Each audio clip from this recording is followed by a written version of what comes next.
Comment trouver son pourquoi? Ça fait plusieurs vidéos que je te parle de trouver son pourquoi, trouver ses raisons, trouver un sens, etc. Aujourd'hui, 3 chemins pour justement t'aider à trouver toi-même de ton côté ton pourquoi, trouver ce pourquoi tu es fait dans cette vidéo. Mais juste avant, tu es libre de t'abonner et d'activer les notifications pour avoir plus de vidéos et plus de contenu liés au mental et liés au pourquoi. Premier chemin, j'aurai l'occasion de l'approfondir dans une autre vidéo, mais je voulais te parler de l'ikigai. Iki, la vie, gai, ce qui vaut la peine. En gros, comment trouver un petit peu ce qui vaut la peine, ce qui donne de la valeur. En résumé, tu trouveras plein de résumés sur internet. C'est un petit peu la rencontre entre ce que tu aimes faire, ce pourquoi tu es doué, ce dont le monde a besoin. Et la rencontre de tout ça, ça formerait ton ikigai, ton pourquoi, ta raison de vivre. Donc l'exercice est plutôt simple, mais il faut le faire sérieusement. Et évidemment, plutôt simple, c'est facile d'un point de vue à expliquer, mais c'est plus dur une fois qu'on est dedans. Mais c'est de lister toutes les activités pour lesquelles tu es doué, tu as du talent, etc. Ou que les gens ont dit que tu avais du talent, ou qu'ils trouvent que tu es doué là-dedans, ou même qu'ils viennent te trouver pour de l'aide là-dedans.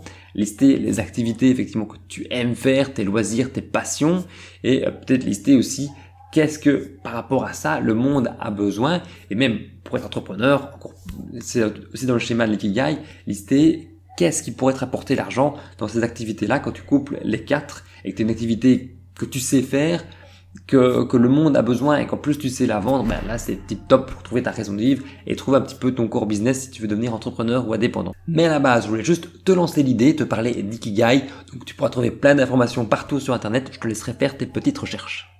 Deuxième chemin, se replonger dans son enfance. Personnellement, moi, c'est mon préféré, en tout cas comme conseil que j'aime bien, c'est de savoir que quand tu étais enfant, qu'est-ce que tu voulais faire? Quand tu étais adolescent, qu'est-ce que tu voulais faire? Parce que à cette période-là, on n'avait aucune contrainte de salaire, de faire qu'est-ce que je vais faire, pourquoi je dois le faire. On se posait pas trop de questions. C'était je veux être astronaute, je veux être militaire, je veux être policier, je veux être super-héros.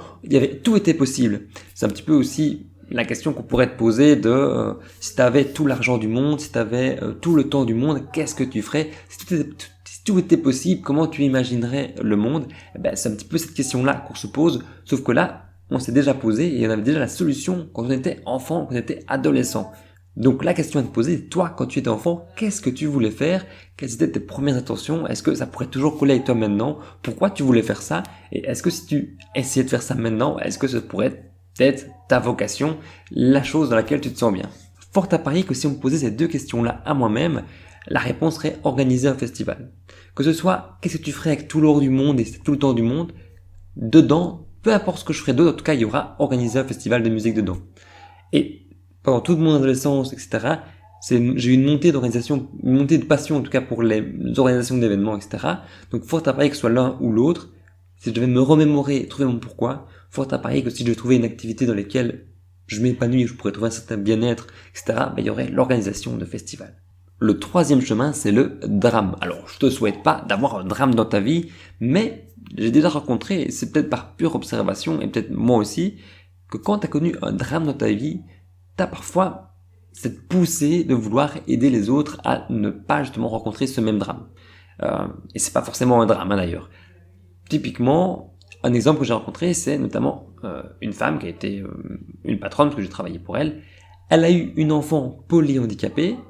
Auparavant, elle n'avait pas forcément d'intérêt de défendre sa cause, elle n'avait pas forcément de raison de se lever le matin pour cette cause-là, mais parce qu'elle a eu une enfant polyhandicapée, c'est devenu sa mission un petit peu de vie, à travailler là-dessus, faire une SBL là-dessus, etc.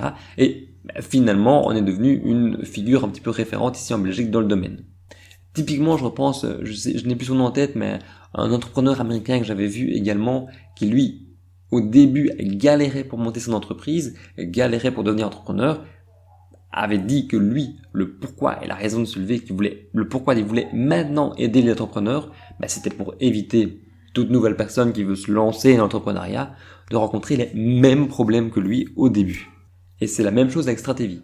Je t'avais déjà expliqué que j'abandonnais beaucoup de projets et que j'avais justement envie que de ne plus le faire, alors que ce soit pour moi, mais aussi pour les autres. Leur souhaiter, parce que je connais cette douleur, je connais un petit peu ce que c'est ce sentiment, que je n'avais pas envie qu'ils aillent le même également, donc du coup les aider à persévérer, les aider à avancer dans leur projet, et c'est un petit peu comme ça que Stratévie est née.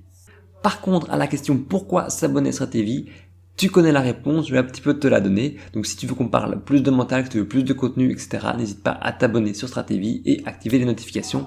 Moi d'ici là, je te donne rendez-vous à la prochaine vidéo. Salut!